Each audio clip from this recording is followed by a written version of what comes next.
बीते 2 महीनों से हिंसा की ज्वाला में जल रहे हों, उनको अपना घर बार छोड़ना पड़ रहा हो, उनके सामने जिंदगी की जद्दोजहद शायद जिंदगी बचाने और किसी तरीके से अपने परिवार को समेटने में जाकर सिमट चुकी हो, बावजूद इन सब परिस्थितियों के दिल्ली की सत्ता खामोश हो, वह कुछ भी बोलने से कतरा रही हो, तो फिर यह कौन सी प्रकृति होगी और कौन सा आसमान होगा। लेकिन जब कोई राजनीतिक सत्ता डर जाती है और जब वो कमजोर होने लगती है तो फिर वो आंखें बंद कर लेती है।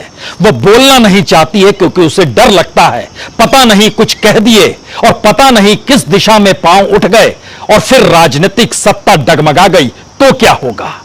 शायद मौजूदा राजनीतिक सत्ता जो दिल्ली में बैठी हुई है उसकी कुछ ऐसी ही परिस्थितियां हो चली है।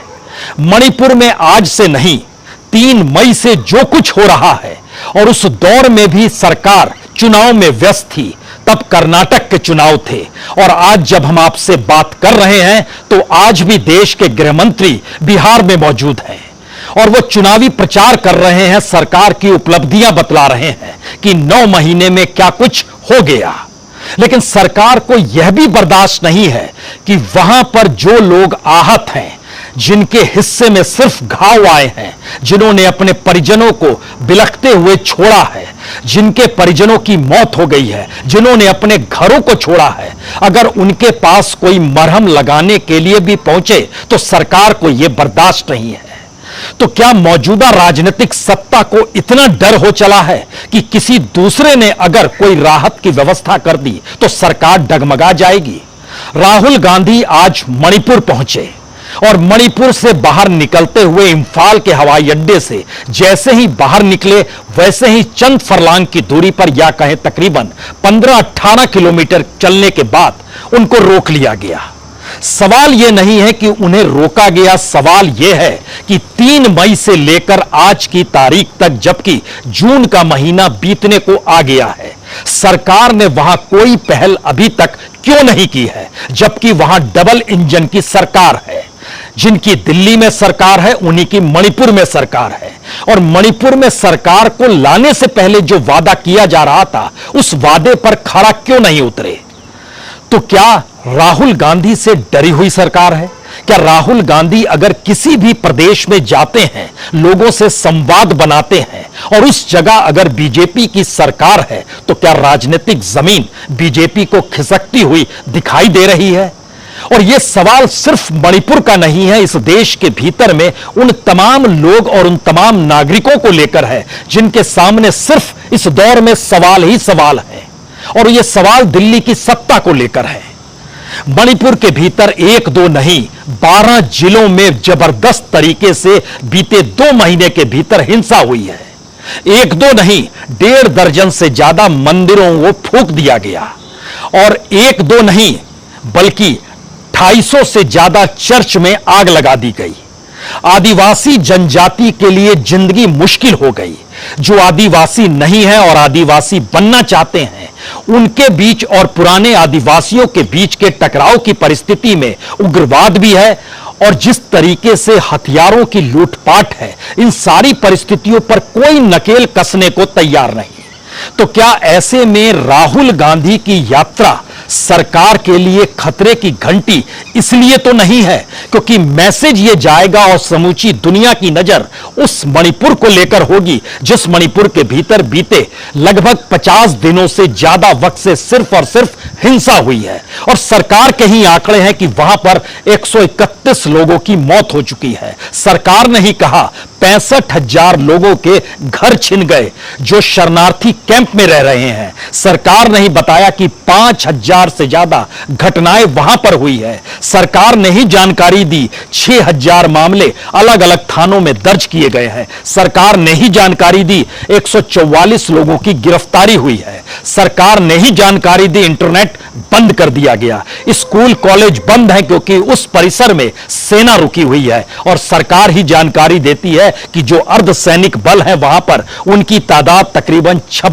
36,000 पुलिसकर्मियों की तैनाती उस जगह पर है। यह सारी जानकारी सरकार दे रही है। तो आज जब राहुल गांधी वहां पहुंचे, जायजा लेने पहुंचे, लोगों से मुलाकात करने पहुंचे, उनके दर्द को जानने पहुंचे और जब उनको यह कहकर रोका गया कि आप सड़क के रास्ते मत जाइए और आपको जाना है तो चौपर से जाइए, क्योंकि कुछ दिनों पहले खुद जब गृह मंत्री आए थे तो उन्होंने चौपर की व्यवस्था की थी, यानी आसमान में उड़कर अपने अपने जिलों में जाइए और 3 जिलों की व्यवस्था की गई जिसमें लोग इंफाल से उड़े और अपने जिलों में चल जाए। यानी कैसी सरकार, कौन सी कानून व्यवस्था, ये सारे सवाल मणिपुर को लेकर आपके जहन में जरूर रेंग रहे होंगे। मणिपुर का सच क्या है और मणिपुर के भीतर राहुल गांधी की मौजूदगी सरकार को क्यों डराती है और सरकार इस दौर में खामोश क्यों है? और उसके सामने नया सवाल यह है कि अगर राहुल गांधी से हमने उनका सरकारी घर छीन लिया, हमने उनकी संसद सदस्यता रद्द करा दी, हमने उनको सजा 2 बरस की ऐलान भी करवा दिया, लेकिन फिर भी जेल में डालेंगे तो पता नहीं कब राजनीतिक जमीन खुद ब खुद बीजेपी की देश भर में खिसक जाए। और अगर जेल में नहीं डालेंगे तो पता नहीं ये जहां जहां जाएंगे, लोगों से संवाद बनाएंगे, वहां वहां मुश्किल आने लगेगी। चलिए आज इन परिस्थितियों को जरा टटोलने की कोशिश करते हैं, क्योंकि खुले आसमान तले प्रकृति के बीच में एक क्षण के लिए आप जरा देखिए इंफाल में आज क्या हो रहा था। जब इंफाल एयरपोर्ट से निकलकर विष्णुपुर पहुंचे और वहां पर उनके कार को रोक दिया गया वहां की पुलिस के जरिए, और वहां पर जो महिलाएं मौजूद थी वो बार बार आग्रह कर रही थी कि आप हमारे उस कैंप में चलिए जहां पर हम रुके हुए हैं, जरा देखिए। वह रोने लगी, लेकिन पुलिस नहीं मानी और उसके बाद उनको चौपर से भेजने की व्यवस्था की गई। लेकिन एक क्षण के लिए जरा इस दृश्य को देखिए। इंफाल एयरपोर्ट से तकरीबन 20 किलोमीटर के बाद विष्णुपुर का यह इलाका है जहां पर अधिकारियों ने उन्हें रोका। बातचीत हुई, सड़क के रास्ते जाना है, नहीं जा सकते हैं, रास्ते में रुकावट है, मुश्किल है, तमाम बातें होती रहीं और राहुल गांधी इस बात का जिक्र कर रहे थे कि वो चुरा चांदपुर जाना चाहते हैं जहां पर शरणार्थियों के कैंप लगे हुए हैं। इसके अलावे भी कई जगहों पर उन्होंने जाने की बात कही। कुछ देर बातचीत चली और उसके बाद राहुल गांधी वापस लौटे और उनके जहन में इस बात का जिक्र था कि जिन जिन इलाकों में सबसे ज्यादा घर जले हैं, जो कि कंग कोकपी का इलाका है, जो कि थौबल का इलाका है, जो कि तेंगनुपाल का इलाका है और इंफाल ईस्ट के भीतर भी बड़ी तादाद में घरों को जलाया गया, वहीं के लोग सड़कों पर आए और सड़कों पर बैठकर वो इस बात का आग्रह कर रहे थे कि उनकी मुलाकात राहुल गांधी से होने दी जाए। लेकिन पुलिस ने कहा कि यह बंदोबस्त के जरिए मुलाकात संभव नहीं है। लोगों में गुस्सा हुआ, पुलिस ने आंसू गैस के गोले भी यहां पर छोड़े। लेकिन उसके बाद राहुल गांधी चौपर से रवाना हुए कैंप की तरफ और इन सब के बीच लोग जो मौजूद थे वहां पर जब उन्होंने राहुल गांधी को देखा तो कुछ महिलाएं रोने लगी। वो पहली बार देखी थी कोई दिल्ली से आकर उनसे मुलाकात करना चाहता है और शायद यह एक बहुत ही भावनात्मक पल था। लेकिन इन सब के बावजूद भी पुलिस की मौजूदगी और मणिपुर के हालात ने इजाजत राहुल गांधी को नहीं दी कि वो सड़क के रास्ते जाएं। लोगों की भीड़ जगह जगह मौजूद जरूर थी, मुलाकात करना चाहते थे, लेकिन इस रूप में मुलाकात हुई नहीं। जिस जगह पर राहुल गांधी को रोका गया वहां से 22 किलोमीटर दूर चुरा चांदपुर जिले में वह कैंप है जहां पर वह जाकर मिलना चाहते थे उन लोगों से जो इस दौर में अपने घरों को खो चुके हैं, अपने परिजनों को खो चुके हैं और कैंप में जिंदगी बसर कर रहे हैं, जहां पर जिंदगी जीने के लिए 2 जून की रोटी भी मुहैया कराना मुश्किल है, क्योंकि खुद ब खुद मणिपुर की स्थिति कुछ ऐसी हो चली है जहां पर चावल दुगनी कीमत में मिल रहा है, आलू की कीमत 4 गुना ज्यादा है, एटीएम में पैसा नहीं है, लाइन लगती है, पैसा खत्म हो जाता है। इन परिस्थिति में वहां की व्यवस्था को कौन ठीक करेगा?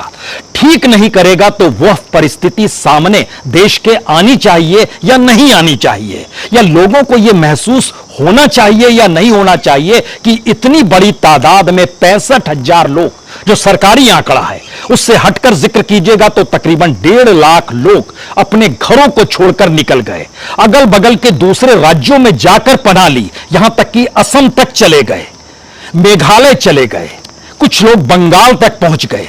ऐसी परिस्थिति मणिपुर के भीतर, और सत्ता की खामोशी, वह भी अभी से नहीं, 3 मई के बाद से खामोशी बरती गई है। जब पहली बार हिंसा हुई थी तो कर्नाटक चुनाव प्रचार में प्रधानमंत्री भी व्यस्त थे, गृह मंत्री भी व्यस्त थे। गृह मंत्री ने चिंता व्यक्त की, लेकिन सिर्फ 2 टेलीफोन के लिए व्यक्त की। वो गए और टेलीफोन से बात की वहां के चीफ सेक्रेटरी से, नौकरशाही से, और उसके बाद फिर प्रचार में लग गए। क्या ऐसी परिस्थिति में एक बार जब वो यात्रा करते हुए मणिपुर भी पहुंचे तो लोगों से मुलाकात उन्होंने नहीं की? उन्होंने अधिकारियों के साथ बैठक की, जाहिर है गवर्नेंस को ठीक करना है, लेकिन राहुल गांधी वहां पहुंचकर अगर लोगों से मुलाकात करने चाहते हैं, वह भी सड़क के रास्ते नहीं जाएंगे, क्योंकि कोई दृश्य आपको दिखाई नहीं देना चाहिए। और यह दृश्य क्यों इस तरीके से दिखाई नहीं देना चाहिए? कुछ जिलों का नाम वो चुरा चांदपुर जाना चाहते थे, लेकिन चुरा चांदपुर ही नहीं, विष्णुपुर, चुरा चांदपुर, कंगपोकपी, तेंगुपाल, इंफाल वेस्ट, चंदेल, थौवल, इंफाल ईस्ट, जिरीवाम, काकचिंग, सेनापति, ये तमाम जगहों पर बड़ी तादाद में हिंसा हुई। और जिन जगहों पर मंदिरों को फूंका गया उसके भी आंकड़े सरकार बताती है कि विष्णुपुर के 2, चुरा चांदपुर के 7, कंगपोकपी के 2, तेंगुनुपाल के 3, इंफाल वेस्ट के 3। लेकिन इन जगहों पर विष्णुपुर में 57 चर्चों को जला दिया गया। तो क्या एक सांप्रदायिक रंग की परिस्थितियां थी जिसमें 200-250 से ज्यादा चर्चों को फूंका गया, मंदिर पर हमला हुआ, थानों में हमला हुआ, हथियार लूटे गए, और इन सब के बीच एक व्यक्ति जो पकड़ में आया उसके पास से 4 मिलती है 9mm कार्बाइन मिलती है, मैगजीन मिलती है, एयर पिस्टल मिलती है, गोला बारूद मिलता है, जिंदा कारतूस मिलते हैं, 2.5 लाख से ज्यादा नगद मिलता है। बरामद जो सरकार करती है 1100 हथियार वो बरामद भी करती है, गोला बारूद 13,000 से ज्यादा गोला बारूद बरामद भी करती है। लेकिन एक क्षण के लिए कल्पना कीजिए कि क्या जितनी विस्फोटक स्थिति मणिपुर के भीतर की है, उस के ठीक समानांतर उन लोगों का सोचिए जो कल तक आदिवासी जनजाति के तौर पर वहां पर रह रहे थे, और वो पूरी घाटी का इलाका, जो इंफाल के भीतर का जो घाटी का इलाका है, जहां पर 2 तरह की लोगों की मौजूदगी है, वहां पर आपस में अगर टकराव हो गया तो स्थिति क्या होगी? इस बात का जिक्र इसलिए क्योंकि मैतेई जो है अपने आप को हिंदू मानते हैं, और नगा कुकी जो है यह ईसाई धर्म से जुड़े हुए हैं, और ये अपने आप को आदिवासी मानते हैं, आदिवासी दर्जा भी है। मैतेई चाहते हैं कि उनको भी किसी ना किसी रूप में आदिवासी दर्जा मिल जाए, और वहां की राजनीतिक स्थिति मौजूदा वक्त में अगर सिर्फ मैतेई के जरिए समझिए तो 60 विधायकों में से 40 विधायक मैतेई समाज से आते हैं। बीजेपी के वोट बैंक के तौर पर मैतेई उभर कर आया, 12 मुख्यमंत्री हुए हैं, जिसमें से 10 मुख्यमंत्री मैतेई समाज के हुए हैं। तो क्या एक ऐसी परिस्थिति राजनीतिक तौर पर बनाई गई जिसमें सामाजिक और आर्थिक परिस्थितियां डावाडोल हो जाए? यानी लोगों की जिंदगी, लोगों की अपनी परंपरा, उनका अपना रहन सहन कोई मायने नहीं रखता है, और राजनीतिक प्रयोगशाला के तौर पर मणिपुर एक झटके में सामने आ गया। हमें लगता है कुछ क्षण के लिए दोबारा उस राजनीतिक मैदान में आपको आना ही पड़ेगा, जहां भारत की राजनीति मौजूदा वक्त में एक ऐसे टकराव के इर्द गिर्द घुमड़ रही है जिसमें सत्ता को डर लगता है कि विपक्ष की राजनीतिक हैसियत अगर उन जगहों पर जाकर बड़ी होने लगी जहां पर उनकी अपनी गवर्नेंस फेल हुई है, तो फिर 2024 हाथ से गया। और शायद राहुल गांधी को लेकर एक बड़ा सवाल अब यह भी है कि पार्लियामेंट के भीतर अब वो कोई सवाल उठा नहीं सकते हैं जिस तरीके से उन्होंने वहां पर कॉरपोरेट का सवाल उठाया। वहां पर उन्होंने अडानी कांड का जिक्र किया, शेयर बाजार का जिक्र किया, उन्होंने इस देश के पीएसयूज को बेचने का जिक्र किया, उन्होंने बैंक और एनपीए का जिक्र किया। यानी कोई भी मुद्दा, जिस मुद्दे को वह उठाते थे, अब वो नहीं उठा सकते हैं क्योंकि वह संसद सदस्य नहीं है। तो ऐसे में वो राजनीतिक तौर पर आप कह सकते हैं फ्री हैं, लेकिन दूसरी तरफ जिस अपराध के तहत उनकी संसद सदस्यता गई है उस पर अगर गौर कीजिए तो उन्हें तो जेल में होना चाहिए। यह सरकार इसलिए भी घबराती है कि राहुल गांधी अगर जेल चले गए तो फिर राजनीतिक तौर पर उनका कद ही बड़ा नहीं होगा, बल्कि इस देश के भीतर पहली बार मैसेज यह भी होगा कि मानहानि के तहत किसी को 2 बरस की सजा, उसके सरकारी बंगले को छीनना, उसकी संसद सदस्यता रद्द करना और उसके बाद जेल में डाल देना, खासतौर से तब जब एक लंबी कतार बीजेपी के भीतर, बीजेपी ही नहीं मोदी मंत्रिमंडल के भीतर बैठी हुई है जिन पर इतने गंभीर और संगीन आरोप हैं जो उनके अपने हलफनामे में उन्होंने दर्ज कराए हैं। क्या उसकी जांच नहीं होनी चाहिए? क्या उस पर फैसले नहीं आने चाहिए? लेकिन जब एक तरफा सियासत चलती है तो उसका चेहरा होता क्या है? यह बात इसलिए बड़ी महत्वपूर्ण हो चली है क्योंकि अब राहुल गांधी अपने तौर पर फ्री हैं।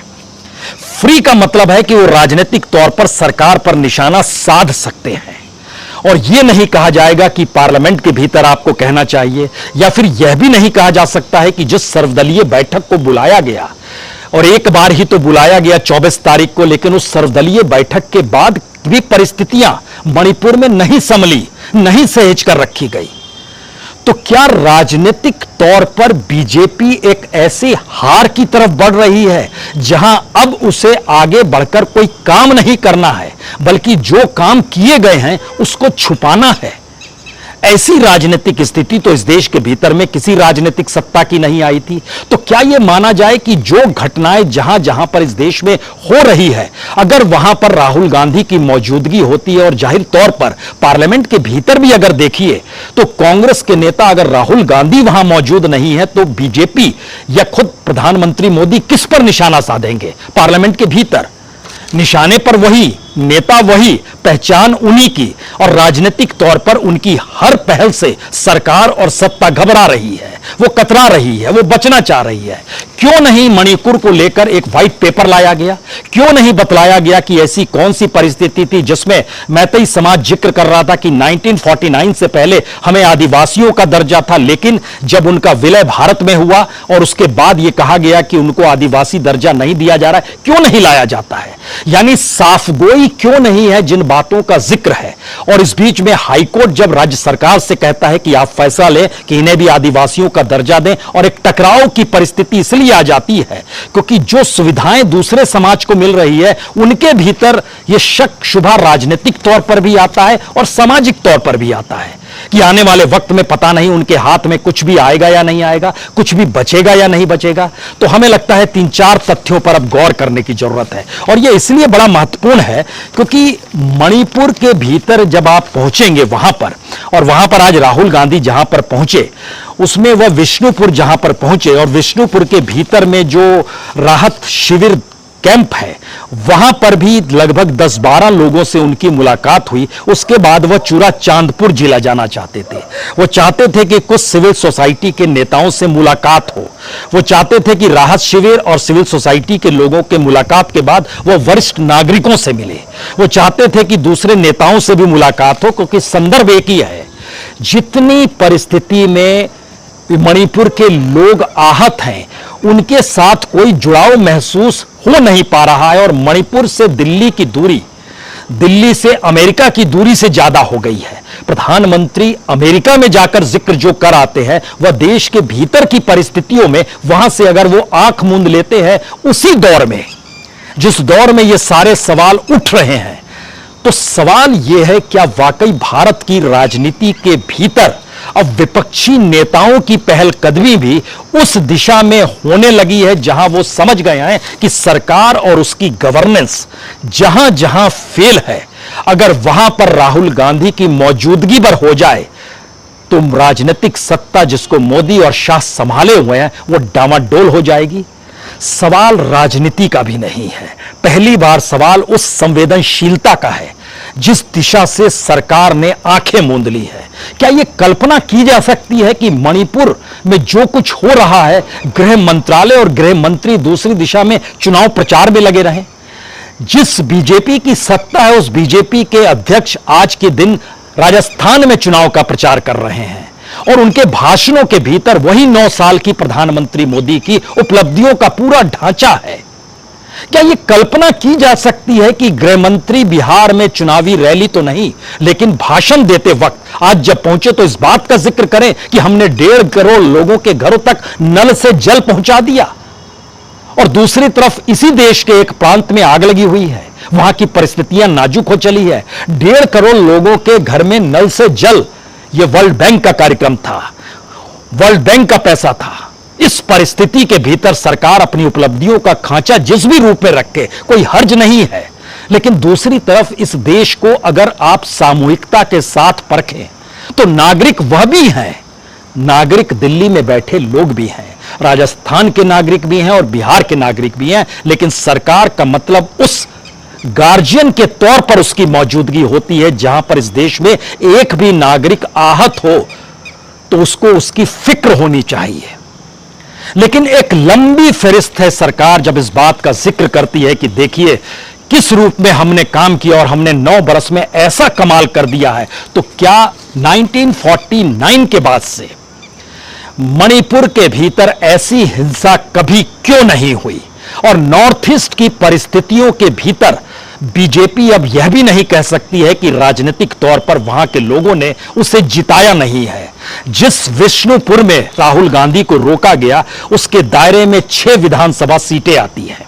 खुद एक विष्णुपुर है, एक नंबोल है, एक ओइनाम है, एक मोइरांग है, एक थांगा है, एक कुंभी है। यहां पर ज्यादातर सीटों पर बीजेपी का कब्जा है। और जो हिस्सा विष्णुपुर का है वह इनर विष्णुपुर की लोकसभा लोअर इंफाल का हिस्सा है, उसके दायरे में आता है। वहां पर भी इस बार बीजेपी के ही सांसद जीते हैं।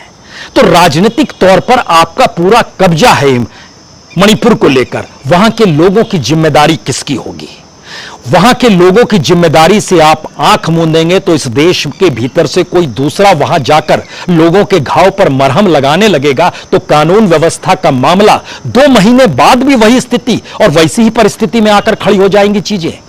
ऐसी परिस्थिति तो इस देश के भीतर कभी नहीं थी। सामान्य तौर पर मणिपुर को तो माना गया कि खुला आसमान है, प्रकृति चारों तरफ से है, हरियाली ही हरियाली है। और उसके बीच जब मणिपुर चले जाइए तो आपको महसूस ऐसा होगा जैसे आप सांस जब लेते हैं तो ऑक्सीजन आपके भीतर जा रही है। इसको आप फील कर सकते हैं मणिपुर में खड़े होकर। लेकिन अब जितना धुआं है, जितनी आग है, जितना दुख है, जितने आंसू है, उसको कौन महसूस करेगा? और उसको बैठी हुई दिल्ली की राजनीतिक सत्ता अगर महसूस नहीं कर पा रही है तो फिर यकीन जानिए यह संकट काल नहीं है, यह राजनीतिक तौर पर अंतिम दिनों की दिशा में बढ़ते हुए कदम है। जिस दिशा में मोदी सत्ता ने मणिपुर की दिशा से आंखें मूंद ली है और उसकी सेंसिटिविटी को बताकर वहां के लोगों की संवेदनशीलता को रेड कारपेट से ढकने की कोशिश की है। आखिर के 3 सबसे बड़े सवाल।